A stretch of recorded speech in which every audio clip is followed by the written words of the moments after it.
Hello everyone, welcome to my channel. आज हम करेंगे बामा फॉस्टीना मैरी फातिमा रानी। उन्होंने लिखी है कुरुकु। उनको बामा के नाम से भी जाना जाता है और इसको इन्होंने तमिल में लिखा था और ये ट्रांसलेशन जो है वो लक्ष्मी होमस्ट्रॉम के द्वारा की गई है इंग्लिश में। तो अभी हम ऑब्जेक्टिव करते हैं इसका। In this unit, we will be studying the Tamil Dalit writer Bama, which is the pseudonym of Faustina Mary Fatima Rani. This is also meant to introduce you to Dalit writing from Tamil Nadu in particular and Dalit writing from across India in general. By the end of this unit, we would have thought deeply about the nature of Dalit life and writing. मतलब हमें दलित life और writing के बारे में पता चलेगा, about the relationship between activism and literature. We would also have learned to complicate issues by looking at them from different perspective. जैसे कि different issues हैं और हम different perspective से उनको देखेंगे because of the nature of Bama's work as a Christian Dalit as well as woman writer, both of which give a different understanding of Dalit experiences. इसको पढ़ने के बाद हमें दलित experiences के बारे में पता चलेगा. Okay, now now we are coming on the introduction part. In this unit we will look at Dalit literature and then at the entirety of Bama's work. Sorry. We will then summarize all the chapters of Kuruku, look at the work as a whole and then look closely at the two chapters that are prescribed in order to see her theme as well as technique. तो पहले हम summary करेंगे, उसकी बाद में हम जो है चैप्टर नंबर 4 और चैप्टर नंबर 2 चैप्टर्स जो हैं वो प्रेस्क्राइब किए गए हैं उनकी प्रॉपर थीम के साथ, टेक्निक का भी हमें पता चलेगा. ओके, नाउ अब हम पढ़ेंगे एलएच के बारे में, लक्ष्मी होम्स के बारे में. लक्ष्मी होम्स जो थी, she was born in 1935 in Salem and holds degree in English from Madras and Oxford universities. She has translated Karukku from the Tamil original English.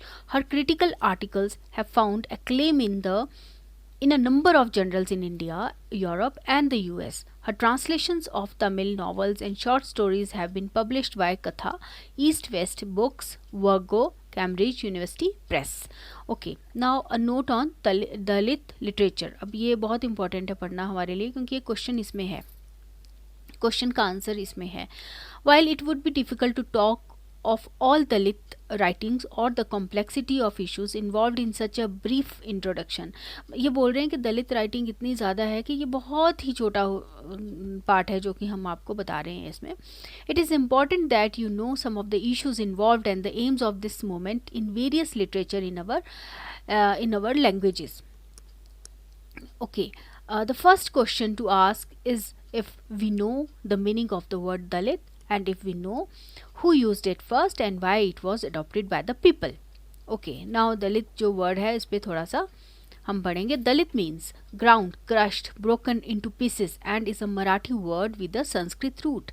The term refers to those who fall outside the Hindu caste system, the outcasts or the untouchables.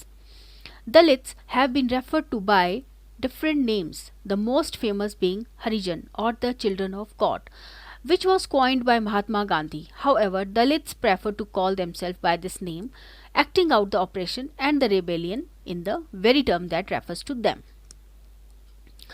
तो हमें पता चलता है कि crushed, इसका meaning है crushed, grounds and broken into pieces, और ये एक मराठी वर्ड है, संस्कृत रूट का वर्ड है.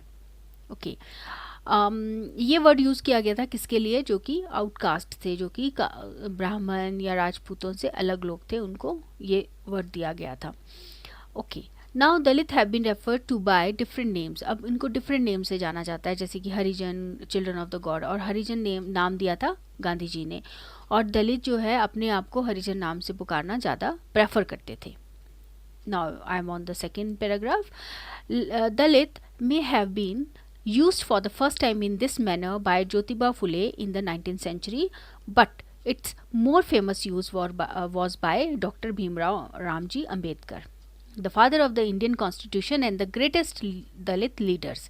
तो पहले ज्योतिबा फुले ने यूज़ किया था इस वर्ड को, फिर उसके बाद जो है भीमराव अम्बेडकर जी ने यूज़ किया था, जो कि जिन्होंने कॉन्स्टिट्यूशन संविधान लिखा था, है ना, और एक बहुत बड़े लीडर थे वो, दलित लीडर थे. It was in his journal Bahishkrit Bharat that Ambedkar first defined Dalithood as life conditions which characterize the exploitation, suppression, marginalization of Dalits by the social, economic, and cultural and political domination of the upper castes, Brahmanical ideology. तो ये जो उन्होंने एक जो किताब लिखी थी बहिष्कृत भारत, उसमें उन्होंने सब कुछ बताया था इसके बारे में कि किस तरह से ऑप्रेस्ड होते हैं, किस तरह से उनको दबाया जाता है. It is interesting to note that Ambedkar used different terms for Dalits in different context. उन्होंने, ये बहुत इंटरेस्टिंग है जानना, उन्होंने जगह जगह पे डिफरेंट यूज़ किया है दलित्स के लिए. देखो, उन्होंने शेड्यूल कास्ट जो है उन्होंने यूज़ किया है was a term he used in politics, in the term used in the constitution of India. ठीक है, तो शेड्यूल कास्ट उन्होंने यूज़ किया था पॉलिटिक्स में और कॉन्स्टिट्यूशन ऑफ इंडिया में. Depressed classes was what he used when address the British rulers. तो उन्होंने जब वो ब्रिटिश लोगों से बात करते थे तो बोलते थे डिप्रेस्ड क्लासेस. बहिष्कृत outcaste was what he use to upper caste Hindus. जब वो अपर कास्ट हिंदू से बात करते तो वो बहिष्कृत वर्ड यूज करते थे. एंड पद Dalit crushed under foot was the term he used with fellow Dalits. जो उनके भाई बंधु थे उनसे वो पद दलित नाम से उनको यूज़ करते थे, वर्ड यूज़ करते थे, है ना. The term Dalit found favour with activists and the manifesto of the Dalit Panther movement in Maharashtra published in 1973. Okay, now the term Dalit जो है वो का यूज़ किया गया दलित पैंथर मूवमेंट में महाराष्ट्र में 1973 में. Okay, now defines Dalit as the member of schedule caste and tribes, neo Buddhist and neo means नए बुद्धिस्ट, मतलब बुद्धिज़्म में शेड्यूल कास्ट लोगों ने अपने आप को बुद्ध के अंडर कर दिया था और वो बुद्ध धर्म को मानना शुरू कर दिया था. Okay, working member, the working people, landless and poor peasants, women and all those who are being exploited politically, economically and in the name of the religion. तो ये जो पैंथर मूवमेंट इन महाराष्ट्र थी, दलित पैंथर मूवमेंट, उसमें कौन कौन लोग आते थे? Schedule caste, schedule tribe, new Buddhist, working people, landless, poor peasants, women and all those who are being exploited politically and economically in the name of the religion. In other words, this broad definition includes all the oppressed. अब अगर इसको broad term में लिया जाए कि जितने भी लोगों को दबाया गया है उसको सबको ये दलित के नाम से जाना जाता था. What is important to note is that this broadening takes the term beyond the Hindu folds to embrace Dalits who have converted to Buddhism, and in later years this would also embrace those who converted to Islam and Christianity. देखो, पहले तो कुछ ऐसे लोग थे जो कि outcast थे, फिर जो उन लोगों ने बुद्धिज़्म को मानना शुरू कर दिया तो वो लोग भी इंक्लूड हो गए. फिर कुछ लोग जो है क्रिश्चियनिटी में भी कन्वर्ट हो गए. तो अब क्रिश्चियनिटी जो है वो केरला में यूज़ होती, केरला में लोग क्रिश्चियन बन गए थे, इस्लाम धर्म को अपना लिया था, तो वो लोग भी दलित ही माने जाते थे. The Dalit literary movement was born in Maharashtra in 1960s and slowly spread to the rest of the India. है ना, 1960 में जो है ये मूवमेंट स्टार्ट हुई थी और पूरे भारत में धीरे धीरे फैल गई. तो this movement made a late start in Tamil, coming to the fore means सामने आना only in 1990s after the celebration of the birth centenary, मतलब सेंचुरी ऑफ डॉक्टर अम्बेडकर. तो 1990 में ये स्टार्ट हुई थी तमिलनाडु में, जब एक शताब्दी सेंचुरी मनाई गई थी डॉक्टर अम्बेडकर के बर्थडे की. ओके, मतलब उनको पैदा हुए 10 साल हो गए, 100 साल हो गए, सॉरी, है ना. Okay, this was because of many reason, some of which are the. अब ये क्या रीज़न था कि तमिलनाडु में एकदम से ये इनको मानना शुरू कर दिया था या मूवमेंट स्टार्ट हुई थी? इसके रीजंस इन्होंने 2-3 बता रखे हैं. This was because of many reason, some of which are the collapse of the communist bloc and disaffection with the policies of Dravidian parties. अब वहाँ पे क्या थी? द्रविडियन पार्टीज थी और कुछ लोग जो थे उनकी जो पॉलिसीज़ थी उनसे बहुत नाराज़ हो गए थे. कम्युनिस्ट जो थे उनसे नाराज़ हो गए थे. कम्युनिस्ट मतलब जो लो कास्ट को मानने वाले लोग भी थे वो भी उनसे नाराज़ हो गए थे. For a long time, communalism was seen to represent the interest of lower castes who were almost automatically lower class. But this was now felt to be untrue. फिर क्या हुआ, कम्युनिस्ट पार्टीज़ आ गई, पहले द्रविडियन पार्टीज़ थी, फिर communist parties आ गई, है ना। ऐसा माना जाता था कि वो लोग लो कास्ट के लिए कुछ करेंगे, पर उन्होंने भी कुछ नहीं किया। The same was the case with the Dravidian anti Brahmin movement for self respect which seem to address the inequities that Dalits had been subjected to, but the material realities of their lives convinced the Dalits that their welfare issues were not being addressed by those in power.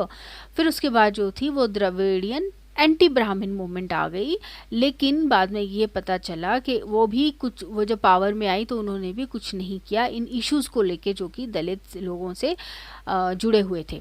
Perhaps the most influential reason was the publication and circulation in Tamil of the writings of Dr. Ambedkar as part of the centenary celebration. Okay. Okay, perhaps the most influential reason was the publication. Okay. बाद में ये जो ऐसा बोला जाता है कि जो भी वहाँ पे मीन्स मूवमेंट स्टार्ट हुई थी, ये जो बी आर अम्बेडकर ने कुछ लेख लिखे थे, उनको पढ़ के लोगों को लगा था हाँ इस तरह की मूवमेंट होनी चाहिए, क्योंकि वो अवेयर हो गए थे। बाकी तो वैसे तो उनको ऐसा लगता नहीं था, कि अवेयरनेस नहीं थी उनमें इस चीज़ के को लेके। नाउ अब कुछ नाम हम बताते हैं, जैसे Raj Gauthaman, a Tamil Dalit critic, assigned 2 major tasks for Tamil Dalit literature: to awaken the Dalit in every reader and to be the Tamil Indian links in the chain of worldwide literature of the oppressed. Okay, उन्होंने राज गौतमन का उनका नाम आता है कि उन्होंने एक ऐसे क्रिटिक थे जिन्होंने 2 मेजर वर्क लिखे थे तमिल दलित लिटरेचर पे, है ना। Okay, interestingly, the Tamil Dalit writers did not come only or even majorly from the Hindu fold. जैसे कि ये बोला जाता है कि जो तमिल दलित राइटर्स थे वो ज़रूरी नहीं था कि वो हिंदू रिलीजन के ही हों। जैसे कि बामा का नाम आता है, बामा whom you are studying in this unit is a Christian. तो क्रिश्चियन राइटर्स भी थे जिन्होंने दलित लिटरेचर के बारे में लिखा। ओके, फिर विदी वैली, मर्क, वो भी एक नन थी, एंड मर्कू, उन्होंने भी लिखा था, वो भी क्रिश्चियन थी, है ना। Some of the other prominent Dalit writers are novelists like Sivakami and अमायम। ये वैसे क्वेश्चन में नहीं आने वाला। The poet Rajkumar and dramatist Gunasekaran, है ना। तो ये यही है इसमें मेंशन मत। और क्रिटिक्स का नाम और राइटर्स का नाम ले तो उसमें राज गौतमन तो हुआ है, पहले ही हमने बात कर लिया। रवि कुमार एंड तिरुमल्लवन है। तो thank you so much. Please subscribe my channel अगर आपको अच्छा लगता है। अच्छा नहीं लगता है तो प्लीज़ मुझे बताएं कि इसमें क्या कमी है। Thank you so much.